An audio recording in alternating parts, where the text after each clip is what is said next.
Bonjour Sébastien Chenu. Bonjour. Vous êtes porte-parole du Rassemblement national et tête de liste de votre parti dans les Hauts-de-France aux prochaines élections régionales. L'auteur de la gifle infligée à Emmanuel Macron cette semaine a été condamné hier à une peine de 4 mois, 18 mois de prison avec 4 mois ferme. La justice est-elle si laxiste ? Vous accusez la justice souvent d'être laxiste. L'est-elle ? Oui, plusieurs commentaires. D'abord, ce geste, il est inadmissible, absolument scandaleux, et il faut évidemment le condamner comme tel. On ne gifle pas le président de la République, on ne gifle pas quelqu'un qui est dépositaire de l'autorité publique. On ne gifle personne. Non mais voilà, la violence n'est pas un rapport acceptable. Cette peine, même si par principe on ne commente pas les condamnations, cette peine, elle me semble tout à fait adaptée et démontre que la justice pourrait ne pas être laxiste. Car lorsque vous avez un mandat de dépôt, comme c'est le cas, qui est mis en place et que la personne va immédiatement en prison, on a donc une peine qui tombe, elle est rapide, elle est visiblement importante et elle est effective. C'est exactement ce que nous demandons, notamment vis-à-vis des forces de l'ordre, mais aussi plus largement dans la réponse pénale qu'on attend dans le pays, c'est-à-dire une réponse qui tombe immédiatement, qui soit rapide, qui soit adaptée, qui soit effective. Quand on veut, on peut visiblement. Alors, ça sera l'objet des états généraux de la justice. L'auteur des faits s'est dit proche, avoir des convictions politiques traditionnelles de droite ou d'ultra-droite. La justice enquête également sur le fameux youtubeur Papacito.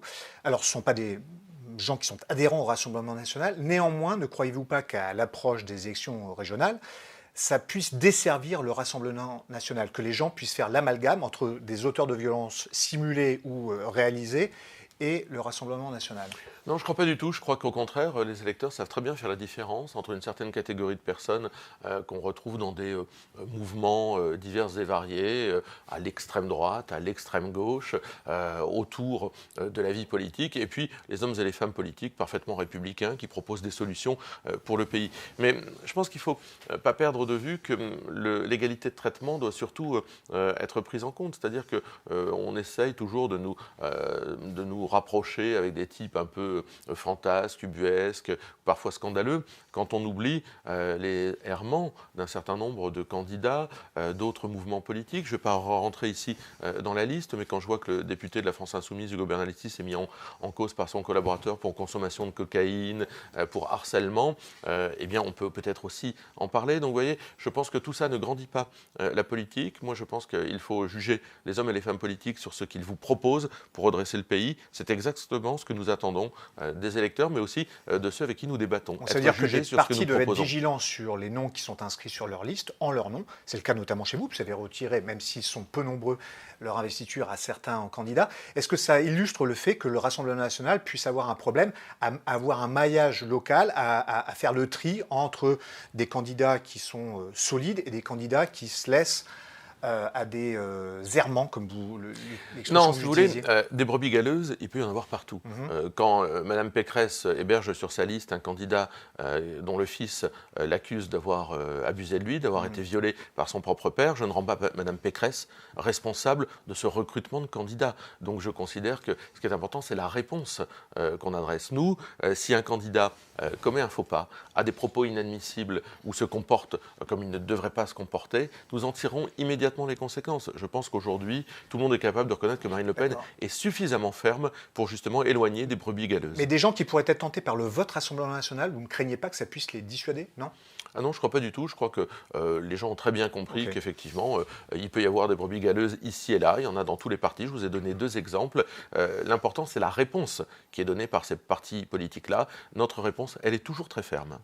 Alors, une autre personne dont on parle beaucoup, c'est Éric Zemmour. Je fais de plus en plus de propositions, je pense de plus en plus à comment mettre en application ce que je dis. De Marine Le Pen à Emmanuel Macron, ils ne comprennent pas ce qui se passe.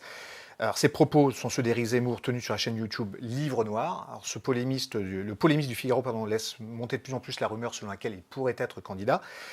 Marine Le Pen a dit que cette candidature servirait objectivement Emmanuel Macron. Mais est-ce qu'elle ne la desservirait pas, elle ? Ah bah à partir du moment où elle sert Emmanuel Macron, elle ne va On pas est évidemment d'accord. dans le sens de Marine Le Pen. Moi, j'ai beaucoup de sympathie et de considération pour le travail que mène Éric Zemmour depuis des années. C'est-à-dire faire en sorte de contribuer dans le débat public, à ouvrir les yeux, à faire ouvrir les yeux d'un certain nombre de nos responsables sur les grands sujets, notamment sur les problématiques liées à l'immigration. Je pense qu'Éric Zemmour contribue au débat public et contribue au fait que les gens ouvrent les yeux. Maintenant, ça ne suffit pas forcément pour devenir président de la République. Et moi, ce que j'attends de quelqu'un comme Éric Zemmour, c'est au contraire qu'il nous épaule pour pouvoir, puisqu'il partage 80-90% de nos convictions, pour pouvoir accéder aux responsabilités, qu'il soit un acteur justement de cet accès aux responsabilités de Marine Le Pen demain. Donc aujourd'hui, chacun marque un peu les choses, chacun essaye d'exister, de faire assaut de propositions. Il y a toujours beaucoup de monde sur la ligne de départ et peu sur la ligne d'arrivée. Moi, ce que je souhaite, c'est qu'Éric Zemmour s'embarque avec nous à l'occasion des élections présidentielles de Vous ne 2022. craignez pas qu'une mouvance identitaire se rallie au nom d'Éric Zemmour et tourne le dos au Rassemblement national? Mais en tous les cas, tout ça ne peut pas aller très très loin, objectivement, en termes de résultats. Il peut y avoir des gens qui soient tentés, qui soient d'ailleurs, qui viennent aussi des Républicains, qui soient tentés par ce vote d'Éric Zemmour. Mais je pense qu'après, fondamentalement, on a un choix à faire entre deux modèles. Le modèle libéral, mondialiste, européiste d'Emmanuel Macron et ce modèle républicain, souverainiste, populaire que présente Marine Le Pen. Je crois qu'il faudra être clair, avoir aucune ambiguïté. Je suis sûr que Zemmour n'aura aucune ambiguïté dans ce cas-là. Alors, place aux Hauts-de-France, vous êtes candidat face à Xavier Bertrand, le président sortant. Les différents sondages vous donnent grosso modo coude à coude au premier tour. Ça s'annonce peut-être un petit peu plus compliqué, puisqu'il peut y avoir une triangulaire, une quadrangulaire au second tour. Vous parliez de rallier les suffrages de sympathisants LR sur votre nom. Comment est-ce que vous allez les convaincre? Il semble rassembler beaucoup plus large au second tour en ralliant sur son nom des électeurs d'Emmanuel Macron, des marcheurs. Comment vous allez rassembler pour espérer gagner au second tour? Ben, on le voit bien, Xavier Bertrand est dans la main d'Emmanuel Macron. Xavier Bertrand est dans la main de La République En Marche. Il a dit aucune alliance. Non mais d'accord, mais sa liste est truffée de macronistes et on voit bien qu'au second tour, il a besoin de l'effacement de La République En Marche pour gagner.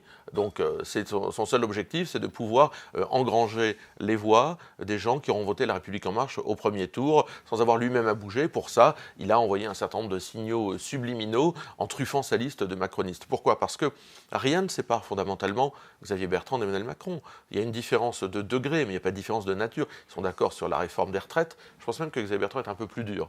Ils sont d'accord, il est un peu plus antisocial, en réalité, Xavier Bertrand, de ce côté-là. Ils sont d'accord sur la réforme des transports, ils sont d'accord sur l'ISF. Rien ne les différencie fondamentalement. Et c'est probablement aussi un signal qui est envoyé aux habitants en disant, mais finalement, notre région, elle a été gérée depuis tant d'années par les mêmes. Aujourd'hui, c'est les Républicains adossés à La République En Marche. Gérald Darmanin était le vice-président de Xavier Bertrand. Avant, c'était les socialistes. On a même eu les Verts dans le Nord-Pas-de-Calais. Eh bien, je crois qu'aujourd'hui, c'est l'heure de l'alternance. Vous voulez enfin du résultat, vous voulez une autre politique qui amène un changement concret. Le Rassemblement national est là à votre disposition à travers ma candidature pour réaliser une alternance qui, en démocratie, est très saine et très nécessaire. Alors, vous avez axé votre campagne sur la sécurité, quand bien même ça n'est pas une prérogative de la région, enfin, sauf appliquée à certains domaines tels que l'éducation ou les transports. Pourquoi cet accent fort mis sur la sécurité? Les chiffres sont-ils si mauvais, les chiffres du ministère de l'Intérieur? Est-ce qu'ils dénotent une augmentation de la délinquance dans la région? On a une insécurité qui est endémique dans notre région.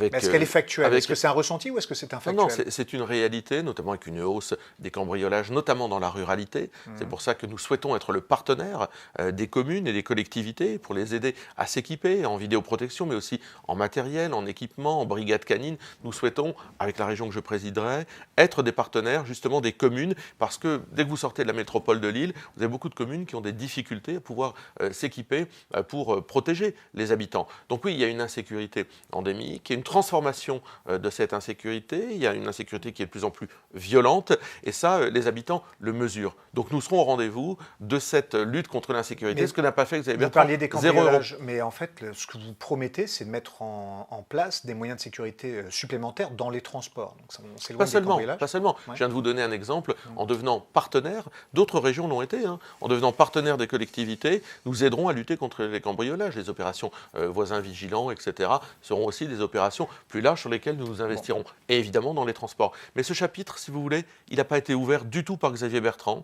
Il n'en avait pas fait non seulement une priorité, mais il n'a pas du tout agi. D'autres présidents de région avaient agi. Nous souhaitons transformer notre action en matière de sécurité en un véritable bouclier pour protéger les habitants. Alors, ça va jouer aussi sur l'emploi, le chômage. On traverse une crise sans précédent.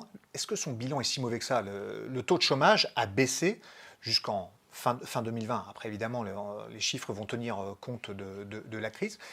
Le taux de chômage a baissé dans les Hauts-de-France. Le problème, c'est qu'on est toujours bien au-dessus de la moyenne nationale et que lorsque le taux de chômage... Peut-être que vous partiez de plus loin. Lorsque le taux de chômage baisse en France, il baisse moins vite dans les Hauts-de-France. Ça veut dire que les politiques menées par Xavier Bertrand n'ont pas été ni correctives ou n'ont pas amplifié le phénomène. Il a réussi à verdir des groupes industriels, même si certains s'en vont aussi. Moins 21% d'investissement dans la région, 20 000 emplois industriels détruits.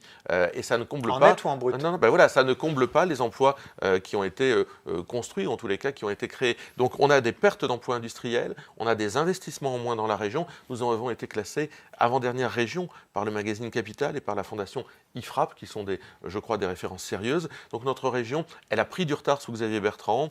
Il a créé des gadgets qui ont été fort inutiles, comme le dit la Cour des comptes, proche emploi, 2 millions d'euros, pas d'emplois créés en face. Moi, je crois au contraire qu'il faut des mesures. Quelques dizaines de milliers quand même, non ? Non, il n'y a pas. Ben, je ne sais pas d'où sortent ces chiffres. Xavier Bertrand n'a jamais été capable d'étayer et la Cour des comptes a dit que c'était parfaitement inutile. Moi, je crois qu'il faut des choses très concrètes. Nous avons avancé une proposition qui est celle de prendre en charge les 3 premiers mois de période d'essai dans les PME, TPE, lorsque les petits patrons voudront embaucher un chômeur, parce que c'est une période compliquée. Ça, c'est une proposition très concrète, tout à fait mesurable, renouvelable si elle fonctionne. C'est aussi un changement de philosophie. Investissement d'argent public égale création, maintien d'emplois, voire de capacité à faire bosser des PME locales. De l'investissement des dépenses d'un côté, donc ça nécessite des ressources de l'autre, ou alors tout du moins des économies. Vous parlez de 300 millions d'euros d'économies sur le budget de la région, qui a un budget de 3,5 milliards à peu près.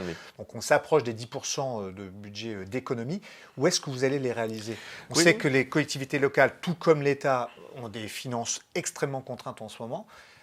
Vous avez raison et je me repose sur l'analyse qu'avait fait lui-même Xavier Bertrand, puisqu'il est président de région, il avait dit 300 millions d'euros d'économies par an sont possibles, il ne les a pas réalisés. Vous reprenez à son compte son chiffre. Bien sûr, puisque je crois qu'il avait dit que c'était possible, pourquoi ce ne serait pas possible ? Il y a effectivement des économies avec le non-remplacement d'un certain nombre d'agents qui partent en retraite à la région, il y a des économies sur des dispositifs qui ne fonctionnent pas, je vous ai cité Pôle emploi, c'est 2 à 3 millions d'économies à réaliser par an, donc vous voyez, il y a des dispositifs qui n'ont pas d'effet, eh bien nous allons tout simplement les arrêter. Et puis nous allons revisiter l'ensemble des politiques publiques qui ont été menées pour voir ce qui fonctionne, ce qui ne fonctionne pas. Il y a des dispositifs qui ne touchent pas un public mais qui coûtent très cher. Nous les redimensionnerons, nous réaffecterons ces budgets-là, notamment effectivement à la sécurité. On revient à un sujet national, vous l'avez évoqué tout à l'heure, la réforme des retraites. L'exécutif laisse penser qu'elle pourrait avoir lieu finalement en 2 temps, avec des premières mesures prises avant la fin du quinquennat et d'autres lors d'un éventuel second mandat d'Emmanuel Macron. Est-ce que Marine Le Pen est toujours favorable à la retraite à 60 ans et 40 annuités ? Voilà, c'est plutôt ça sur lequel il faut être précis, c'est 40 annuités. Or, 40 annuités, ça peut vous amener à une retraite à 63, 64 ans. Si vous entrez dans la vie active, comme c'est le cas aujourd'hui, au-delà de 23, 24, 25 ans, eh bien, 40 annuités, ça vous amène à 65 ans, ce qui est déjà, je crois, un beau parcours. Mais c'est un choix politique. Le Conseil d'orientation des retraites vient encore de faire des projections avec un déficit très fort, lié à la crise évidemment, de la Caisse nationale d'assurance vieillesse. Il faudra le financer. Bien sûr, mais simplement, je crois qu'il ne faut pas oublier que la retraite, c'est 14% du PIB qui lui est consacré. Dans les projections que fait le Conseil d'orientation des retraites à 2030, 2035, on est toujours sur 14% du PIB, donc on a une belle stabilité. Et puis de l'autre côté, vous le savez bien, nous on prône une politique de l'emploi, une politique nataliste qui soit beaucoup plus forte, une politique d'égalité salariale qui soit beaucoup plus forte. Et là, on a des marges de manœuvre. Si vous travaillez sur l'égalité des salaires hommes-femmes, vous dégagez immédiatement plusieurs milliards pour financer vos retraites. Donc c'est un choix politique, en réalité, que cette réforme des retraites. Choix politique qui n'a pas été abouti sous Emmanuel Macron, mais on sait très bien qu'à la demande de l'Union européenne, il reviendra là-dessus et que la conséquence, ce sera ou travailler plus longtemps ou voir les retraites baisser. Le choix politique de Marine Le Pen, c'est qu'effectivement, quand vous avez vos 40 annuités, vous puissiez partir en retraite à partir de 60 ans. Merci Sébastien Chenu. Merci.